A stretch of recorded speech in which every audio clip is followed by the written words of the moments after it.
¿Qué es mejor, pagar las deudas o invertir? Una metodología completa pero sencilla. El canal ha crecido mucho en los últimos meses gracias a ti. Gracias por tu apoyo. Y por eso esta semana quise hacer un video con inquietudes que nos han hecho llegar al canal. Nos llegó un mensaje esta semana que decía lo siguiente: hola Manolo, nos va a caer un dinero extra y quiero conocer tu opinión. Hasta ahí todo iba bien, pero el resto del mensaje era: no sé si pagar mis deudas o invertir. Y puede haber tres escenarios posibles. Paga tus deudas ahora, organiza tus finanzas personales y posteriormente puedes invertir.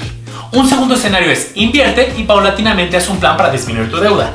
O hay un tercer escenario que pocos contemplan, que es: no es momento ni de la deuda ni de invertir. Y sí, estoy consciente que en casi todos los videos del canal hablamos de la importancia de ahorrar e invertir para que tus rendimientos sean mayores a la inflación y tu dinero crezca.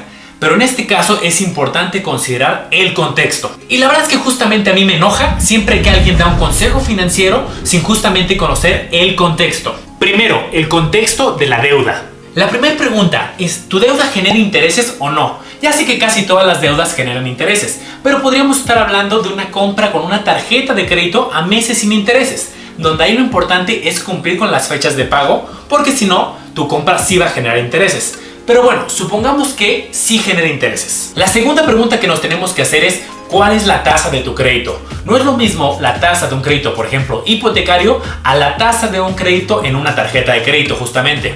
Acuérdate, nunca, jamás pagues solamente el mínimo en una tarjeta si estás en posibilidad de pagar una cantidad mayor. Entonces, si pagas el saldo mínimo de tu tarjeta, no solo vas a estar pagando muchos intereses, sino que además le estás mandando una señal a la institución crediticia, que eres un cliente del cual van a ganar mucho dinero, justamente por los intereses que pagas. Pero por otro lado, que eres un cliente con cierta indisciplina financiera y no pagas el total de tu deuda. Entonces, si el día siguiente quieres solicitar un crédito automotriz o hipotecario, van a tener ciertas reservas en autorizarte el crédito. Otro aspecto que no podemos dejar de lado cuando hablamos de las deudas es el impacto que puede tener en el buró de crédito. Recuerda que aquellos que dicen que es malo estar en el buró de crédito es porque no saben cómo funciona. De hecho, es algo malo no estar en el buró. Recuerda que el buró de crédito es un historial, donde se puede estar bien o se puede estar mal. Y alguien que nunca ha tenido un crédito y por lo tanto no está en el buró, es menos probable que le presten en el futuro porque no tiene historial crediticio. Entonces, en el buró de crédito vas a tener el registro de todos los créditos que tengas y su estatus, los que has pagado a tiempo, donde has tenido retrasos y los que has dejado de pagar. Entonces, cuando hablamos de una deuda, nunca es opción dejar de pagar un crédito. Y además déjame contarte que el tiempo que van a tardar en limpiar tu expediente si es que alguna vez tuviste algún retraso o algún impago es de 6 años. Es decir, 6 años es el periodo en que tu expediente va a parecer totalmente limpio si es que alguna vez tuviste algún atraso. Otro aspecto que tienes que considerar son los pagos anticipados. Algunos créditos tienen todavía una cláusula que si quieres hacer un pago por adelantado vas a tener alguna penalización, es decir, te van a cobrar una comisión por querer adelantar a tu crédito, así que considéralo. Además, algunas deudas, si no cumples con tu esquema de pagos, no solamente te van a cobrar intereses, sino también otras comisiones adicionales, por ejemplo, comisiones por gastos de cobranza. Pero bueno, vamos a suponer que este no es el caso. Es decir, que tú estás analizando si pagar tu mensualidad o lo que tienes que pagar de acuerdo al contrato y lo que estás considerando es dar algún adelanto, es decir, algo adicional. Entonces tenemos que pasar a analizar las características y el contexto de la inversión que estás pensando.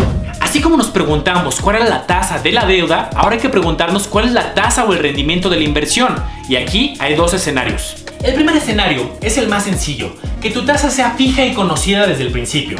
Es decir, estás invirtiendo por ejemplo en un pagaré bancario o en un instrumento gubernamental donde desde el principio conoces bien la tasa que te va a pagar ese instrumento. Entonces el comparativo que vas a hacer es la tasa de la inversión que ya conoces con la tasa de la deuda que tienes y compararla. Y el segundo escenario es que no conozcas la tasa de la inversión desde el principio. Por ejemplo, instrumentos como las acciones, que son un poco más riesgosas, o pueden ser instrumentos conservadores también, pero que por su naturaleza no conoces la tasa, por ejemplo, un fondo de inversión. En este caso también vamos a hacer un comparativo de la tasa de tu deuda con la tasa esperada de tu inversión, pero aquí te recomiendo hacer dos escenarios. El primero, ¿cuánto esperas ganar de tu inversión? Y el segundo, un escenario pesimista, es decir, como no conocemos la tasa desde el principio, hay que hacer una estimación de qué pasaría si las cosas no salen como planeamos. Es más, puedes ver la historia de ese instrumento, de cómo ha pagado en el pasado, en algún año que no haya pagado tan bien, y ese puede ser un comparativo también pesimista, y así podemos comparar la deuda con tu escenario esperado y la deuda con tu escenario pesimista. Y si creías que el análisis acaba en saber si la tasa es mayor de la deuda o la inversión, aún hay factores que tienes que considerar. Recuerda que no es recomendable que tus deudas mensuales excedan el 30% de tus ingresos. Por ejemplo, alguien que gane 10,000 y tenga de deudas mensuales 6,000, tendrá un 60% de deudas en comparación con sus ingresos. En este caso es recomendable primero bajar la deuda. Otro elemento recomendable es que tengas un fondo de emergencias antes de iniciar tu plan para reestructurar tus deudas.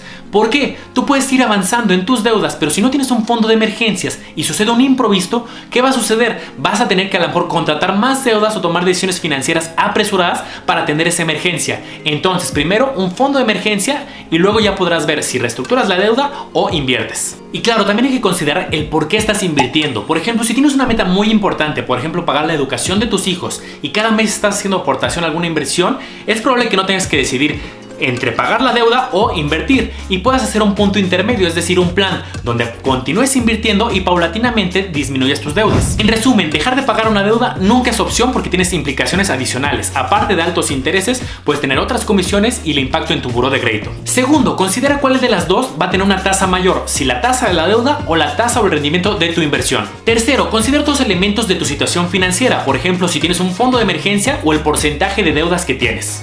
Al final del día no tienes que tomar una decisión o invertir o deuda, sino también puedes tomar puntos intermedios, es decir, un porcentaje para cada una de ellas, pero analiza bien las implicaciones que tienen. Espero con esto haber respondido la pregunta de la semana. Vamos a estar contestando con más videos, preguntas que nos hagan en los comentarios. Te veo en el próximo video.